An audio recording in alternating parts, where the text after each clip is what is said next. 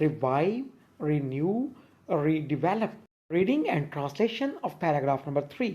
Viewers,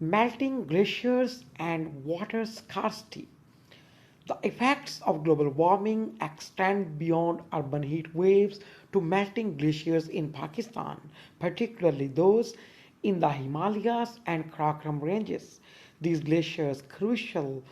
for feeding the Indus River, are melting at an accelerated rate due to rising temperatures. The melting of these glaciers initially increases water flow, leading to floods, but over time it results in reduced water availability, threatening agriculture and drinking water supplies. This problem is particularly acute in Pakistan, where agriculture is heavily dependent on the Indus River, making the country vulnerable to shifts in water availability. Over 30% of the ice in Pakistan's glaciers has already melted, leading to reduced river flows. The primary reason for this rapid melting is global warming, which increases temperatures, causing glaciers to shrink faster than they can regenerate. To address these challenges, Pakistan has implemented the Global Lake Outburst Flood Project under SDG 13, focusing on building early warning systems and constructing protective infrastructure to mitigate the risks associated with glacial melt. Phrase to phrase Urdu translation of paragraph number 3. Melting glaciers,